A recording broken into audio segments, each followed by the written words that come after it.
TikTok earlier that said it's impossible to enjoy what you had to beg for. As much as I know it is very important to communicate what your expectations are, what your wants and desires are to your partner, that is very important and I understand that. At the same time, sometimes it feels like if I have to keep asking for the same things over and over and over again for you to finally do it, it feels like you don't genuinely love or respect me, because why do I have to ask so many times? I truly feel like a partner that sees you and understands you should not have to continuously ask for. A partner that wants to make you feel seen and heard and respected and loved will go out of their way to do things knowing who you are. Having to communicate over and over and beg for the things that you know you need as a person just doesn't sit right with me anymore.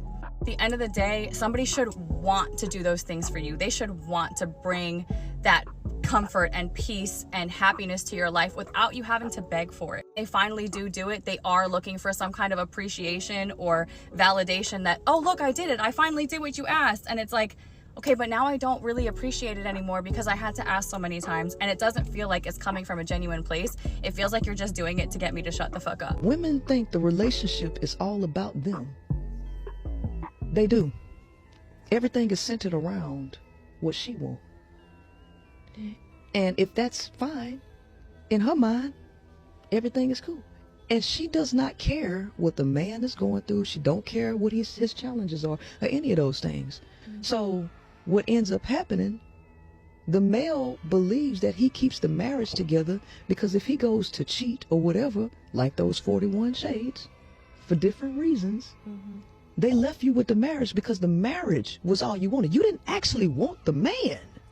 You wanted the marriage. The fairy tale. You wanted the fairy tale. So the man feels that he gave you what you wanted. You wanted the marriage. You wanted the money. You wanted the kids. You wanted all of this crap. And never consider what he's mentally going through. Never considers what he invests into the relationship. A lot of men deal with this. And so what they end up doing is getting things outside of the relationship. And what? The woman is still mad.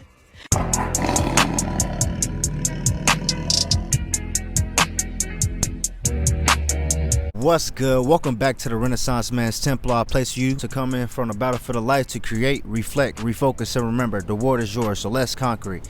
This is power, what separates the boys from the men. And if you want to conquer it with me, I suggest you hit that like button, hit that subscribe button, turn on bell notifications, and join the league of extraordinary spiritual kings.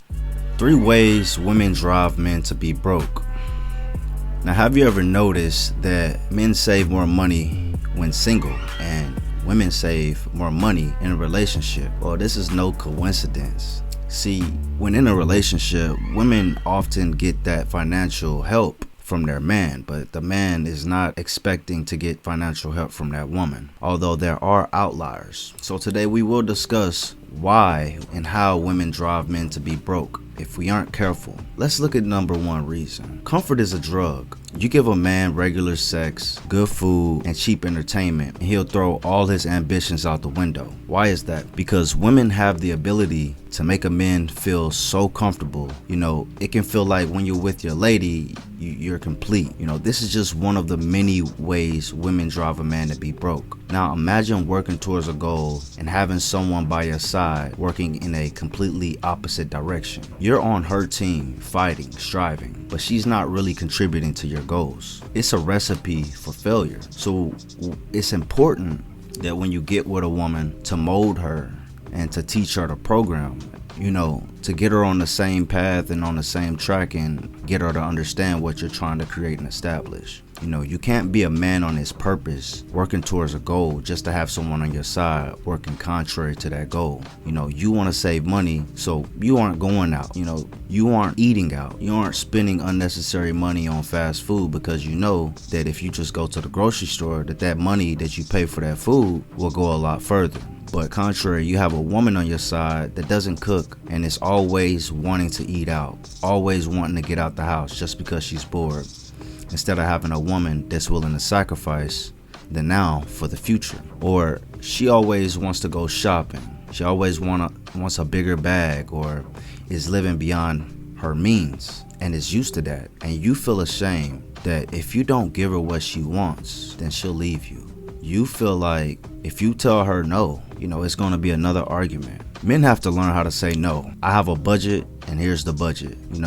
We have to focus on increasing our income, creating more assets instead of liabilities. You really have to get her on your program. Number 2, another way women drive men to be broke is our desire to have multiple women. There are men out here who can't afford it, and then there are men who can't afford it. And then there are men who know what they can afford and choose to dibble and dabble in it, in a financially literate way. Many men who can afford it see it easy to have fun with women, to splurge on them, to take them out. And it can be a lot of fun. And while I'm not advocating for men to do this, I am saying there are lessons and seasons in life where we can do these things. It doesn't have to be all the time going out, having fun, traveling. Sometimes we just need to lock in and focus. And the more women we have around us, the more liabilities we have around us. Yeah, we're creating memories. Yeah, we're having fun. But if she isn't helping you to reach a goal, meal prepping, helping you with the logistics of a presentation on a business trip, then she shouldn't be around you for long. Having multiple women only increases your liabilities because your most valuable asset is your time. And women want our time. They want our time. And if we got money, they love to spend it. On an average, women are America's biggest consumers. They spend the most time at the grocery store. They spend the most time on the sites. And commercials are often targeted towards them because if you can get someone emotionally invested, then you can get them to spend some money. And who easier to get emotionally invested than women? Number 3,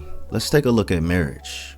If you choose to be married, the manner in which you do so is your business. However, marriage can be expensive. The venue, the food, the DJ, the photographer, the invitations, the ring. It has to be grand. This is her big moment. She wants everyone to see her. And women many times want this special day to be seen. They want to feel different. They want to feel the shift. And in many cultures, you even have to pay a bride price. After entering a marriage, you may actually be worse off than when you entered. Then when you enter it, there are other expenses and having to take care of the woman and the kids. Not to mention the fact that women are incentivized to leave the marriage if they do choose so. And most of the time, it's you carrying the weight of the marriage. I mean, you're expected to, right?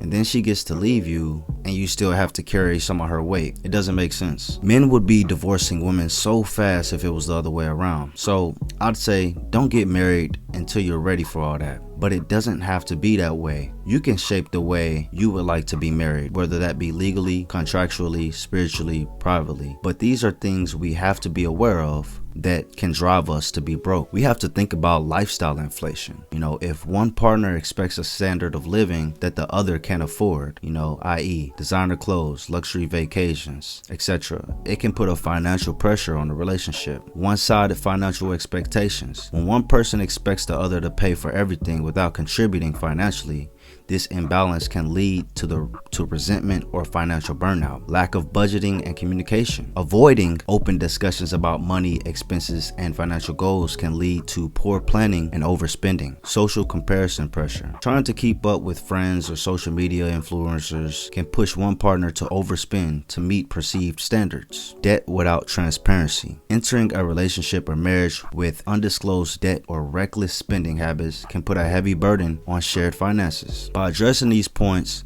men can better understand and navigate the financial dynamics in their relationships, working towards financial stability and mutual happiness. This is power, what separates the boys from the men. And if you like more content like this, I suggest you give this video a thumbs up, a like, and subscribe to the League of Extraordinary Spiritual Kings. And until next time, the world is yours.